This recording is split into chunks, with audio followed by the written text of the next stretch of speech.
So when we talk about unpaid work, usually it's kind of a dangerous sign that you just trying to avoid the best you can. But the thing is, in the film industry, this is kind of iffy. This is like in the gray area. Obviously, I want to clarify this is not advertising or anything promoting unpaid work. I think everybody should be paid. It's complicated. That's the whole idea. It's complicated. As we know, kind of Hollywood stars have different rate for different kind of production. So even the biggest name in the industry kind of don't have a fixed rate, so to speak. So that kind of, it's a slippery slope down to us small players, and sometimes it goes to the unpaid area. So basically what I'm getting at is that the amount of money you get from a project usually really depends on the budget of the entire project. So that means you kind of need to range or kind of adjust your rate as well as your pay according to how much you're getting out of this project. There'll be another video on the things to look out for and things you might want to, that is basically red flags. And if you don't need convincing about why you should do unpaid work, go straight to the next video, because that's actually, it's really important. If you are still questioning like why would I do unpaid work, this video might be for you. The best advice I've heard when I started out my kind of filming / videographer / whatever career is that to take whatever job you can take.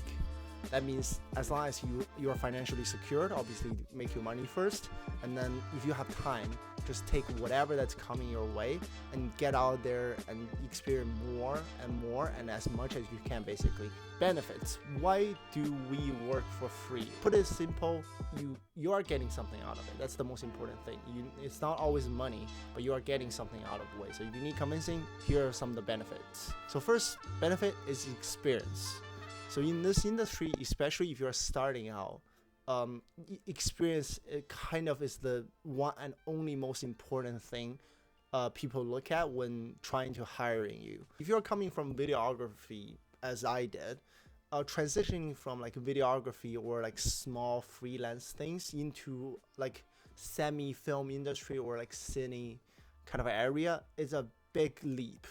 It's not as easy as you think. So although you got all the fundamentals, all the like, your shutter speed, everything, but there are a lot of things that are different, especially systematically, and as to detail down to all the wires, all the tapes, all the rules, or goes up to like how you're supposed to work around the camera, how you're supposed to do certain things. There's a lot of tutorials on like YouTube and stuff, but again, it varies from areas to area, regions to regions.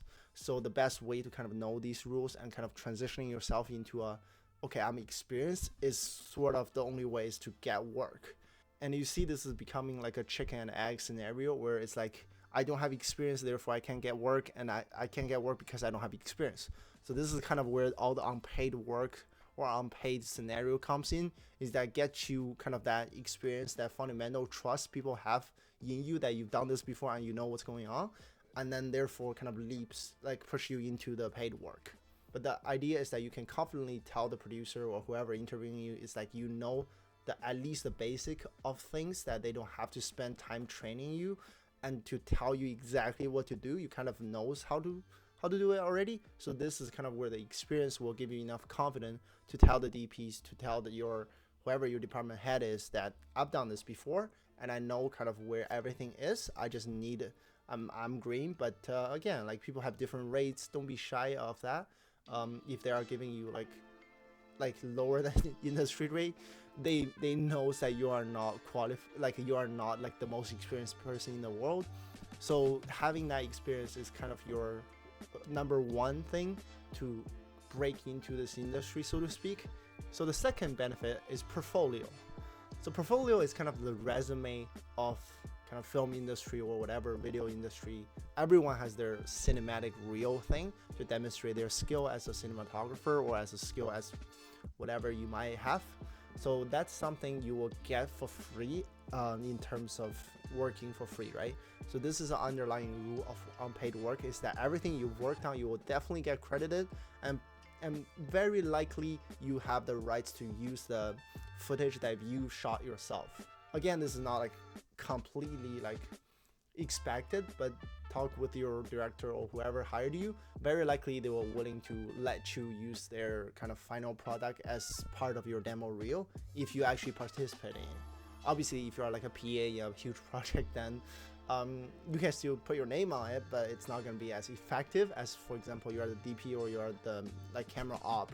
Obviously, this is kind of easy to say than done, because usually people don't hire free stuff for like key roles.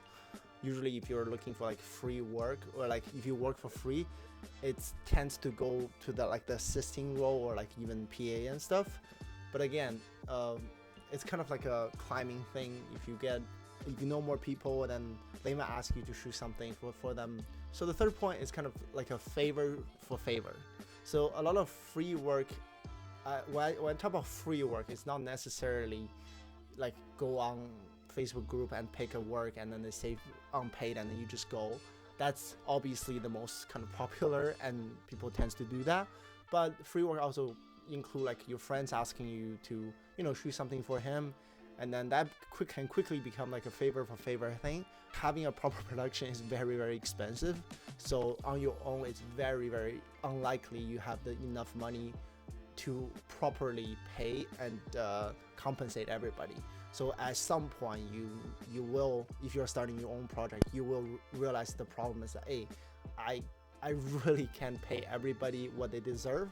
So this is where kind of this favor for favor thing comes in, is that if I helped you out, you help me out, and then obviously if you are a good director, if you're a good organizer, you make sure everybody's happy, they get what they want, and this become like a kind of positive thing where you both kind of grow together.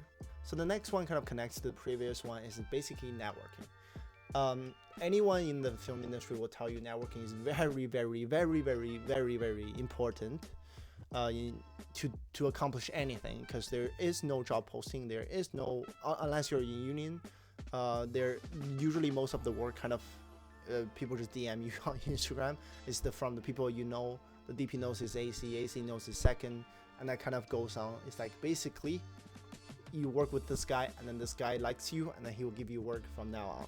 So that's kind of the thing.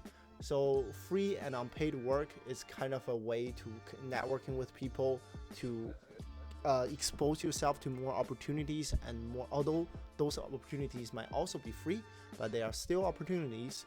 So more opportunities, more projects. That's kind of what the unpaid work was originally for anyway.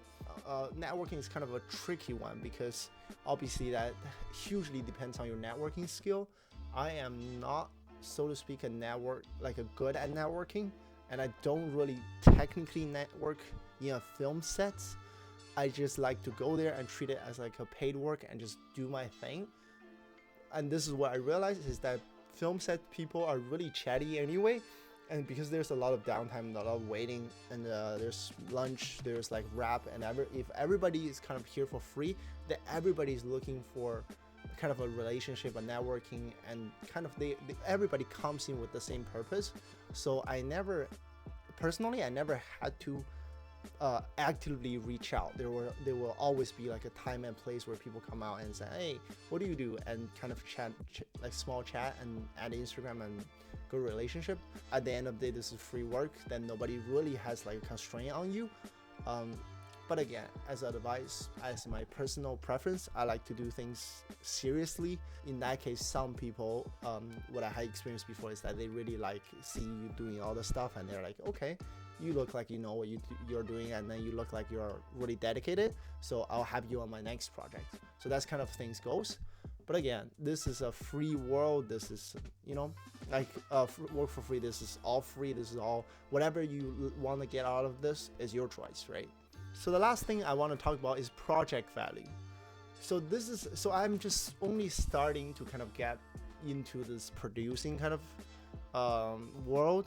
Try to have a proper set where you are properly paying everything and everybody is very, very expensive. So when I talk about production value, I basically means that because there's so many extras, the producing company has to consider in terms of the result. So usually if this is all on the top of my head, this is not real, I'm just making an example. So if there's 50K budget, because there's so many like expenses and then kind of like making sure everything goes smoothly, the end product will look somewhere around 20 to 30K of like production value, if you know what I mean. So it will look worse than what it actually paid for, because there's so many, like for example, the food, paying overtime, paying extras, so all these things, paying driver, paying insurance, everything goes there. Everything, that money kind of stacks up to like an absurd amount. So that kind of goes into like kind of wasted, because it's the money that ensure the project goes well, instead of actually going into the project basically. And this is very important, like this is how business works, right? But that kind of diminish your production value a little bit. So in terms of free work and in terms of indie filmmaking, that's why indie filmmaking use very little money and then create such a beautiful concept, is that they basically skipped a lot of things and then do some things. They cheat their ways. So for example, if you're working for free, then you are the part that they saved. And if you really trust this director, and if you really trust this whole project, then that money, you trust them, the money doesn't go to their pocket, it goes back to the project. So which that means is that although you're unpaid, but if the budget is like, I would say 20K or 30K, then their end product will most likely to look like 50K. And that is very beneficial, because the next time a producer look at your project, he's like, whoa, that, like in his mind, it will be like, or her mind, it will be like, oh, that project is like 50K, look like 50K, then their budget must be like 70 or 80K. Then, oh my God, this guy is qualified to run that big of a project. You're kind of already proven yourself to be able to run on a certain scale. So that is the most beneficial thing I've had so far, but this obviously has a lot of premise. For example, your director has to actually know what he's doing and actually getting that money he saved into the proper kind of production value that can show on screen. So that is not an easy task to do, but if it's done properly, it's a good portfolio for everybody. So obviously this video only covers a little bit about why would you probably consider doing free work. So in the next video, I want to cover something more important. So if you skip this one, please watch that. If you finish this one, thank you so much. But still, please watch next one, because that's where a lot of my experience comes in terms of work for free, is that there's a lot of red flags. Be really, really careful when you're choosing your work for free project. It's not something that you just jump in and then you will have a good outcome. I would say probably like 70 to 60% of the project that you won't get a good result out of it. So please be really careful in terms of selecting, and I'll help you out a little bit, because I'll give a few advice in my next video. Stay tuned.